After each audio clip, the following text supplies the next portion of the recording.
Whoa, wait. They didn't cheat this time. They actually killed a bunch of children. All of them. I actually think killing people is making the world a better place. I think he wants to kill us. Oh, no, God, no, not you per se, but just people in general. Yeah, no, I want to kill them, all of them, most of them. Men cheat, women cheat, politicians cheat, you cheat, I cheat, we cheat, but none of us are ever going to match the father of cheating himself, Dr. Stone. Bear with me. Dr. Stone usually cheats by pretending consequences exist, but with Suika, it does the opposite. It removes the spectacle and forces the consequences to last. If you clicked on this video, I assume you know a significant amount about this anime, or at the very least you've watched a couple seasons. Beware, there are spoilers for all seasons, up to season 4. Since day one, Dr. Stone has been setting itself up as a very cause and effect type of story, where consequences felt real and impactful. Think of season 1 when Tsukasa broke Senku's neck.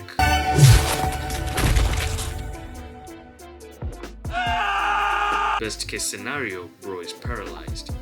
Normal circumstances, he's dead because Tsukasa literally punched a lion to death. I don't expect Senku to survive anything that Tsukasa throws at him. However, thanks to the established rules of the revival fluid and how it reacts to petrified body parts, Senku was revived and he lived to see another day. There was only one time Dr. Stone couldn't cheat, but we will get back to that soon. But the thing is, this can look like cheating, but it's not, and it is at the same time. You see, these are established rules within the world building of Dr. Stone. The rules are the rules. That are consistent with the plot. But our human brains do not care about objective fact. We mostly care about how things make us feel, and at times events like these can feel cheap. However, in season 1, this was a very powerful moment because it was the first time the revival fluid was actually used on a body part that is partially petrified. It was the first time we saw the healing nature of the petrification. We all know the MC can't die, but it was still quite the impact because of how he ended up surviving such an impossible situation. Surviving is winning, Franklin. Once Senku had set up shop in Ishigami village, the plot swings just a bit to the level of, nah, that's questionable as how to you survive that. Yeah, that's kind of plausible. Tsukasa surviving this, Ginro surviving this, and how Senku managed to pull this. But this isn't exactly cheap writing. No, don't get me wrong. It's not cheap, but it is cheating. Because this kind of cheating has actually made moments that weren't really as impactful appear more impactful than they were. One of these moments was clearly Ginro's death. I find him to be an annoying character, and he's basically written to piss you off. But he has enough good qualities to sympathize with him in extreme situations. So when this happens, it actually made me feel sad. What? Sad for an obnoxious character? That's beautiful writing. Of course, he was eventually revived, but at the moment Ibara introduced foreign objects to the boy's gut, in that moment you feel something. It may not have been sadness like me. For you it could have been shock or fear, as long as you felt strongly about it. The story cheats by making you feel the weight of the consequences without actually having consequences, and that is very impressive on a writing standpoint, because 9 times out of 10 it will be labeled as an ass pull. You know, when the plot pulls something straight out of its ass and it feels more like the writer is making something happen rather than the natural flow of the story. So all this cheating eventually leads to one moment in this entire anime when the Kingdom of Science couldn't cheat.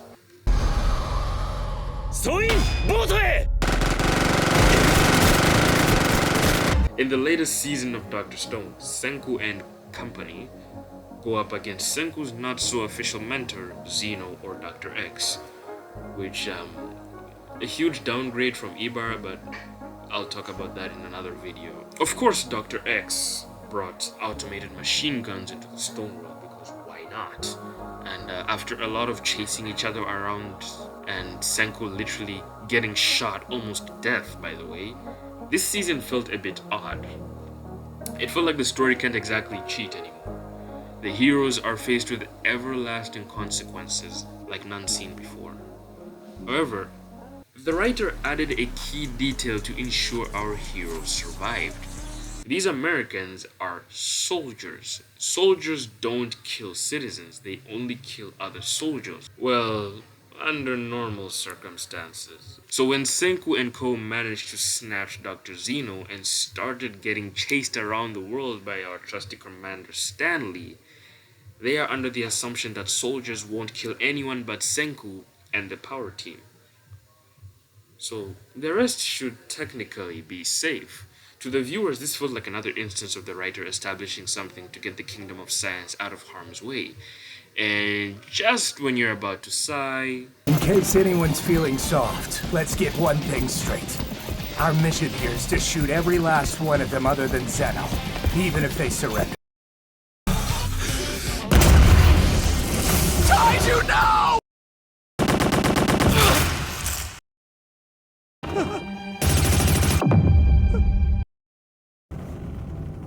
I failed. In the end, I couldn't do anything to help us.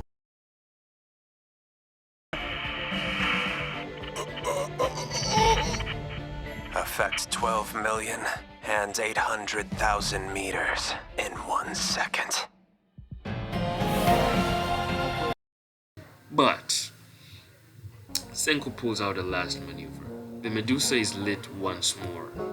And they still have stock of revival fluid, so it should work, right? Senku is gonna be revived and... oh, no. Senku is shot. So it's Suika. Suika? Huh. But that isn't how Dr. Stone operates now, is it? It didn't cheat. All of the moments lead up to a pre-modern child probably being the only human left alive. I think she was, because that the second petrification, I think, petrified every other human in the world again. So she was the only human left alive. And because Y-Man was established as wanting to petrify the entire world using Senku's voice, it's essentially she is the last human alive. Unfortunately, she's not a human from the modern era. She's a human from the Stone era.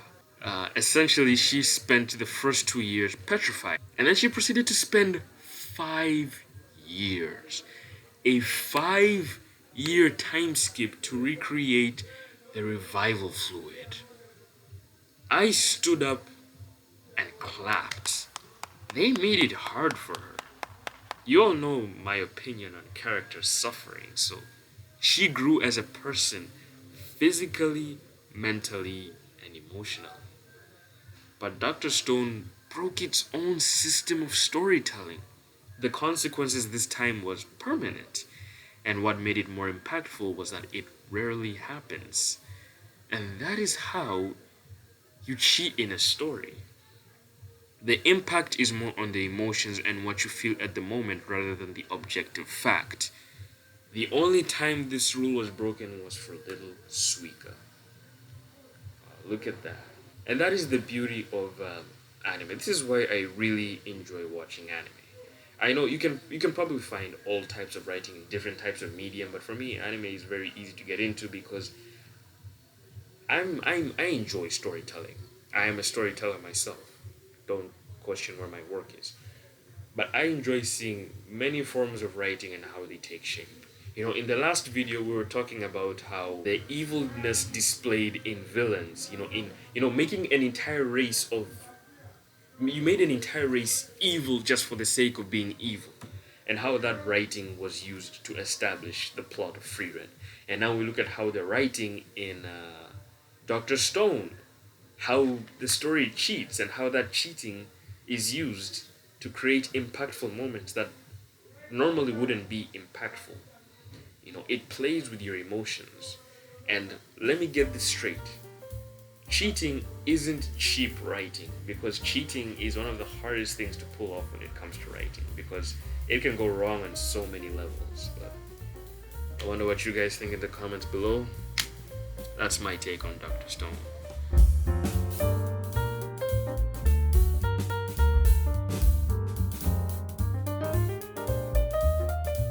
Unaamka asubuhi na shilingi 10,000. Breakfast buku 2 inabaki 8,000. We mkaka, mambo Inabaki buku 2. Kwa 2 kwa 2. Amna buku. Jero, niambie.